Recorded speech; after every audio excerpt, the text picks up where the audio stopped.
And it's such an honor to be here. And, before I carry on, I need to do this. My bank account always complains that I don't do this. So I've got a disc at the front desk that you should buy. So if you have 100 rands on you and you like what you see on stage, some of the poems I'll be performing today are also on the disc. So it's a black disc with my face on it and the Om sign. So yeah. Okay, now we can do poems. For my first poem, with the music, Letter to Shakti Shiva is the name.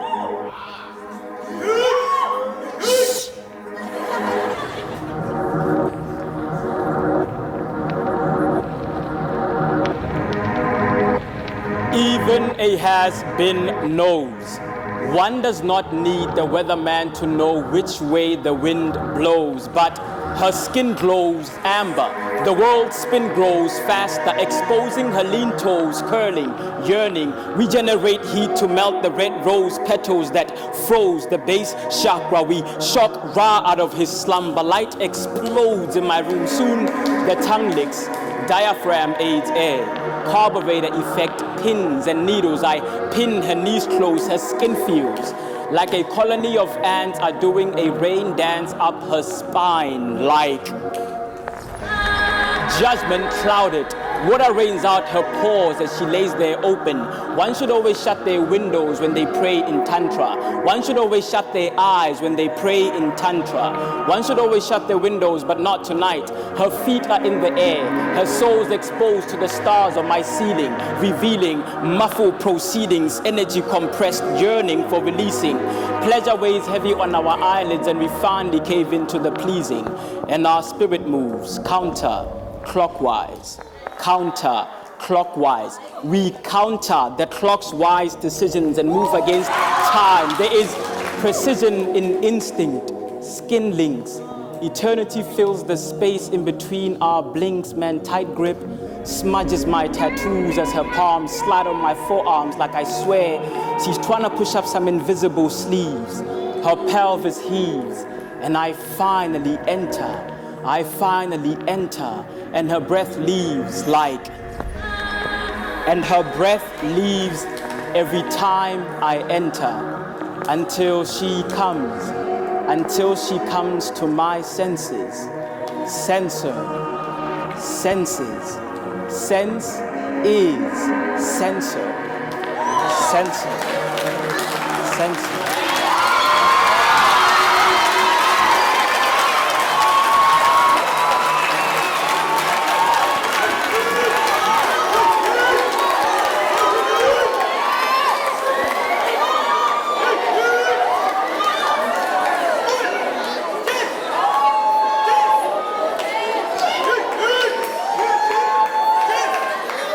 Okay, I have to do the next poem, guys. They are going to cut me off stage now.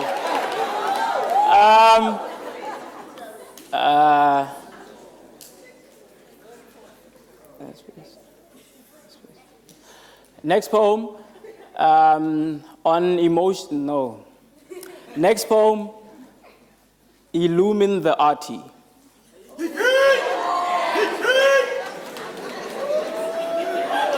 I want to mind you. Guys, I have to do the poems, guys. Please, can I do the poems, please?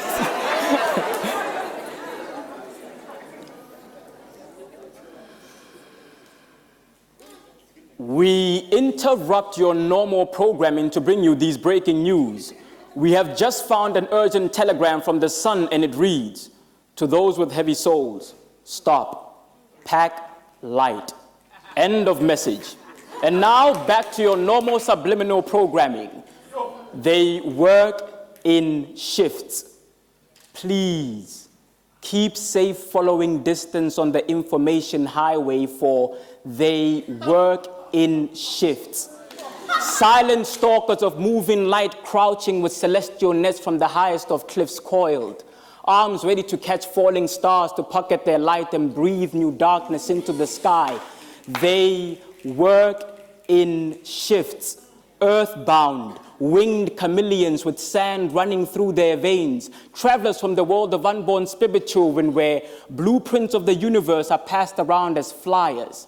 They are descendants of Prometheus, for they stole and bottled the fire ant to set alight satellites now burning holes in the ozone layer. They work in shifts. They now work in paradigm shifts. Having carefully studied the 5 elements, they have learned how to tie key to their wings, and they can dish up planetary oscillations to feed their frequency modulators. They put God up there and the devil down here. They put observation up there and control down here. They control through observation, space probes, probing and remodeling the space within. But now it is a time we all realize, pull down these 2 shutters. Use your real eye.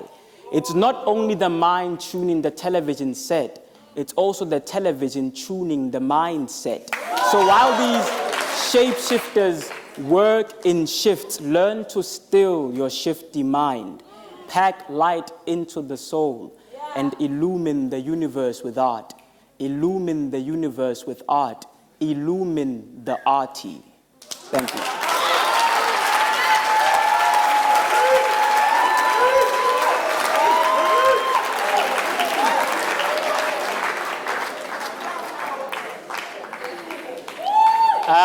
I've got 2 more pieces to go.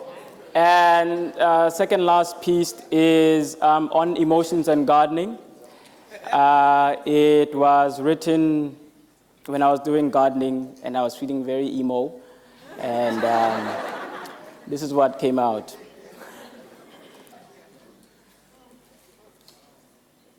Trying to win over her heart is the equivalent of trying to shovel rain back up into the clouds with a spade.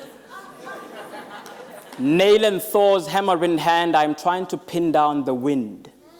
I'm using a worn piece of stocking on a mission to patch up this punctured porcelain tongue or inhale a scented pun, a flower with self-raising petals in the absence of a self-centered sun. My confidence is wilting from tilling her emotional fields, hoping that maybe my reasoning will harvest her love organs. No, sir. No, I said I'm running out of words. My lisp is still in season, but her lips aren't here for the picking. I last saw her running out, grabbing my skin off of this skeletal coat stand, left me all exposed muscle with no will, just raw nerve caught in a sandstorm. She fell for me. But I was her blind-eyed line with a tattered clout for a mane, calculating how to land on my paws when I fell from her. I used to gather clouds in her name, wrote letters on the surface of her still stream of thought, a dream of sorts, a machine with chords, trying to convince her that I too can feel. Yes, of course, my scars meant I'm Clark Kent, more man than steel, that there's more to me than just a chip on my shoulder. For her, I used to chisel fantasies in my spare time.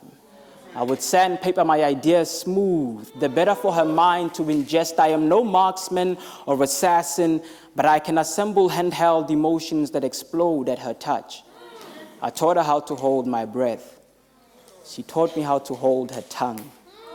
We rarely held hands in public.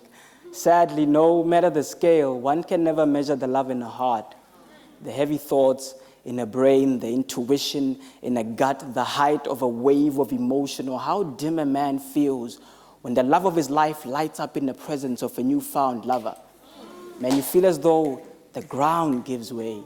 Your heart sinks past your stomach and gets lost in your wobbly knees. No matter how many times you try to pull yourself up, it's pointless. When your head is still occasionally drawn in between her thighs, gasping for attention like some beached whale that had confused its fins for wings in love with an albatross. I miss running beside her. All I ever do now is try and keep up or map her footprints, trying to figure out where her headspace is at. Look, it's a beautiful thing that when the spirit falls in love, the body feels it can defy gravity. But don't wear your heart on your sleeve for too long. It gets prone to injury and infection when it's not protected by the chest cavity. So I am done I figure maybe I need to tend to myself before I tend to other people's gardens, let alone their hearts. So I have a spade in my hand, a shovel for backup, a wheelbarrow filled with borrowed will, star seeds in my pocket, the night sky needs to be tilled. Everything in between I leave up to God's will. Thank you.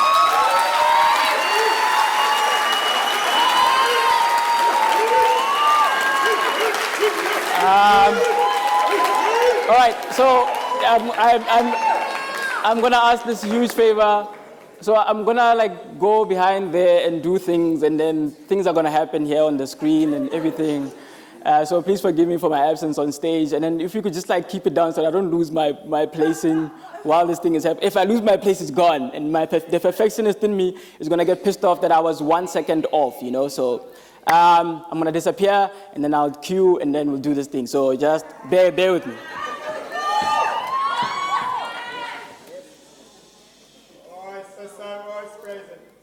All right, and for my last piece, Mutle meets Justin.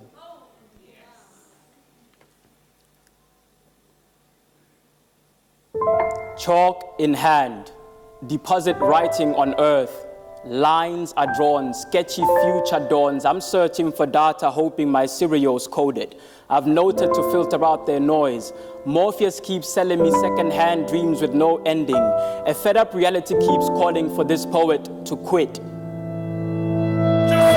No, must stay focused. Outline mission, numbers, consonants, vows, I've paid for admission. The objective is to remind myself the ancient proverb spoken by a dying star of how puppets love art with no strings attached. The puppeteer keeps throwing away my severed pieces. Osiris, aid my iris. I have misplaced my hearing in my eyes and now measure insults by the decibel. I have my name written in the stars, but I'm known by a different kind of alias, so no, must stay focused. Use art for healing. Step 1, write with feeling. Understand the steps past the surface. Steady yourself by breathing. There's more to rhyming than meets the suffix. Align mystery with your letters. Let wizardry be your postman. Start at the end in the middle, but once in a while, it's okay to lose your footing. Now, the 4 horsemen remind you of your shortcomings. War in mind, famine in stomach, pestilence in heart. Death is your monarch, but you must learn to push through. Step 2, now still your mind, distill the spirit, stomp the earth, bottle emotions, pour out your heart, loosen your joints along with your tongue. Words are the audience. Write yourself into existence. Populate the sky with your light. Swallow galaxies. Burp out the Big Bang. Slither across the floor. When you can't crawl or walk with your burden. Step 3, master the art of slowing time down and plant your knees in the air to hold the earth up from spinning. Now, gravity will try to pull you down, but you must follow step 4. Remind the earth that we taught her how to spin. Calloused palm, soft diaphragm. We spun our breaths into the hurricane she now wears as a coat. Windmills are our chakras. 9 planets make up our solar-powered bodies. The Earth's heart rate, Neptune's frequency, Mars' mystery, lunar moods, the sun's radiance, Venus's love, Saturn's loyalty, Mercury's magic. We are the gods who dance circles around the boxes that try to define us. Step 5. Now, reality will try to wake us from our dream world, reminding us of our responsibility to teach others how to access the divinity we have all stepped away from.